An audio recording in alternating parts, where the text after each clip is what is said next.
आपण पाहत आहात तेज तुफान न्यूज, न्यायिक व निर्भीड बातम्यांचे सर्वांचे आवडते नेटवर्क।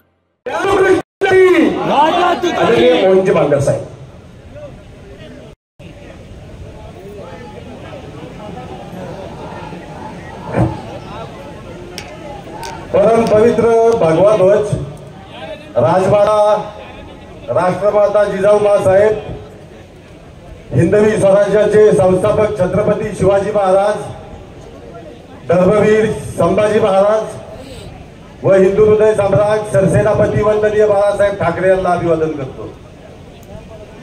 मित्रांनो, आज या ओतूर नगरीमध्ये जुन्नर 195 महाविकास आघाडीचे अधिकृत उमेदवार सन्माननीय सत्यशील दादा सोपान शेठ शेरकर यांच्या प्रचार सभेच्या निमित्ताने या ठिकाणी थोड्याच वेळामध्ये महाराष्ट्र राज्याचे जाणते राजे, माजी कृषी मंत्री, पद्मविभूषण सन्माननीय शरदचंद्रजी पवार साहेब यांचे ठिकाणी आपण होणार आहे। या ठिकाणी उपस्थित सर्व मतदार बंधू भगिनींचं, या जुन्नर तालुक्यातील मायबाप जनतेचं मी महिन्यापूर्वी लोकसभेची निवडणूक झाली आणि या लोकसभेच्या निवडणुकीमध्ये आपण सर्वांनी पाहिलं की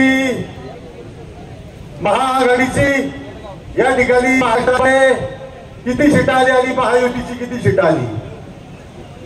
नरेंद्र मोदी साहेबांनी जे 405 घोषणा केली होती, ती 405 ची घोषणा या ठिकाणी जी इंडिया आघाडी साहेब, उद्धव साहेब, या काँग्रेस सर्व देशातले जे काही प्रादेशिक पक्ष असतील त्यांच्या माध्यमातून या ठिकाणी जी इंडिया आघाडी उभी राहिली व जो काही 405 चा नारा या ठिकाणी मोदी साहेबांनी दिला होता तो त्यांचा 230 येऊन आला। त्या ठिकाणी सरकार स्थापन करता त्यांना 2 टेकू घेऊन या ठिकाणी केंद्रामध्ये त्रिशंकू सरकार आहे। म्हणजे या ठिकाणी भाजपची जी पिछाड चालू झाली ती या महाराष्ट्रातून उद्धव साहेब असतील यांच्या नेतृत्वातून चालू झालेली आहे। ते आता 2024 ची या ठिकाणी विधानसभेचं 20 तारखेला मतदान आहे। आपल्या जुन्नर तालुक्यामधून महाविकास आघाडीचे उमेदवार आहे सत्यशील दादा शेरकर, हे आतापर्यंत कारखान्याच्या माध्यमातून भरपूर कामं त्यांनी या ठिकाणी केली। पाठभागावर दुष्काळ होता त्या ठिकाणी 4 छावण्या त्या ठिकाणी उभ्या केल्या, जे गरजवंत असतील त्या सर्वांची कामं या ठिकाणी करण्यात आली आणि आता आपली वेळ या ठिकाणी आलेली आहे। या ठिकाणी विरोधामध्ये आपल्या विरोधामधले जे उमेदवार आहेत त्यामध्ये कोणी म्हणता मी पाणीला आमदार आहे, मी या जुन्नर तालुक्याला पाणी देण्याचं काम केलं। मला मित्रांनो या माध्यमातून एकच सांगायचंय, 1969 ते 1973 या 5 वर्षामध्ये शरदचंद्रजी पवार साहेबांनी या जुन्नर तालुक्यामध्ये 5 धरणं केली आणि ती 5 धरणं केल्यानंतर आता या 50 वर्षाच्या काळामध्ये या जुन्नर तालुका सुजलाम सुफलाम झाला। त्याचप्रमाणे या विभागाचे आपले स्वर्गीय खासदार निवृत्ती शेठ शेरकर यांनी 1984 साली या जुन्नर तालुक्यामध्ये एक कारखानी विघ्नर सहकारी साखर कारखाना आणि तेव्हापासून तर आतापर्यंत आम्ही सुद्धा शेतकरी आहोत। आपण बसलेले या ठिकाणी सगळे शेतकरी वर्ग आहोत।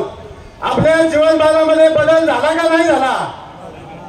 या ठिकाणी कारखान्याच्या माध्यमातून आपल्याकडे सायकल पण नव्हती, आज आपला गोरगरीब शेतकरी हा 4 चाकीमध्ये फिरतो, कौलाची घरं होती, आज या ठिकाणी स्लॅबचे बरे सगळ्यांचे झालेले आहेत। यामध्ये शेरकर कुटुंबाचा सिंहाचा वाटा आहे, शेठबाबांचा आहे, सोपान शेठचा आहे। या ठिकाणी आता त्यांच्याच कुटुंबातील उमेदवार आपल्या महाविकास आघाडीचे सत्यशील दादा या ठिकाणी उभे आहेत।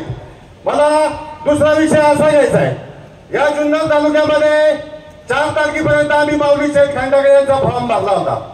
4 तारखेला माऊली शेठचा पक्षाचा आदेश आला, उद्धव साहेबांचा, सचिन भाऊ आहेर यांचा। आम्ही 4 तारखेला माऊली शेठ यांची सर्वांनी या ठिकाणी माघार घेतली आणि 5 तारखेपासून आम्ही या ठिकाणी प्रचारामध्ये सामील झालो। मित्रांनो, काही अपक्ष मंडळी सुद्धा या ठिकाणी उभी आहेत। मला आवर्जून मतदार बंधू भगिनींना, माझ्या भोळ्या बाबड्या शिवसैनिकांना सांगायचंय की आपल्या समोर येतील. आता शिवसेनेला आपल्या इथं तिकीट नाही. मी शिवसेनेचा माणूस होतो, मला मतदान करा, तुमच्या पुढे रडतील, काय काय नाटकं करतील, असं मला त्यांच्याबद्दल काही बोलायचं नाही. पण मला एकच सांगायचंय की 2019 ची महाविकास आघाडीची स्थापना शरदचंद्रजी पवार साहेब, उद्धव साहेब काँग्रेसच्या नेतृत्वाखाली झाली. त्यावेळेस शरदचंद्र पवार साहेबांनी उद्धव साहेबांना ठिकाणी मुख्यमंत्री करून आपल्या सर्व शिवसैनिकांना न्याय द्यायचं काम केलं. आणि त्यानंतर 2.5 वर्षांनी आपण पाहिलं, उद्धव साहेब ज्या ट्रेनच्या झोपलेले होते, त्यांचे फक्त हाताची बोटं हलत होती. अशा नाजूक परिस्थितीमध्ये एकनाथ शिंदे सारखा गद्दार त्याच्या नेतृत्वाखाली त्यांनी उद्धव साहेबांच्या पाठीत खंजीर खुपसला. आणि या ठिकाणी उद्धव साहेबांना आमच्या डोळ्यात देखत उद्धव साहेबांना मुख्यमंत्री पदावर या ठिकाणी खाली उतरावं लागलं होतं. आता तुम्ही मतदारसंघात येऊन आमच्या भोळ्या बाबड्या शिवसैनिकांपाशी म्हणता, त्यावेळेच्या वेळेस वर्ष लग्न उद्धव साहेबांनी सोडला होता, तेव्हा आम्ही शिवसैनिक राहत होतो, तेव्हा तुम्ही संकटाच्या काळाला मला सोडून गेले. याचा जाब तुम्हाला शिवसैनिक विचारल्याशिवाय राहणार नाही. एवढंच मला या ठिकाणी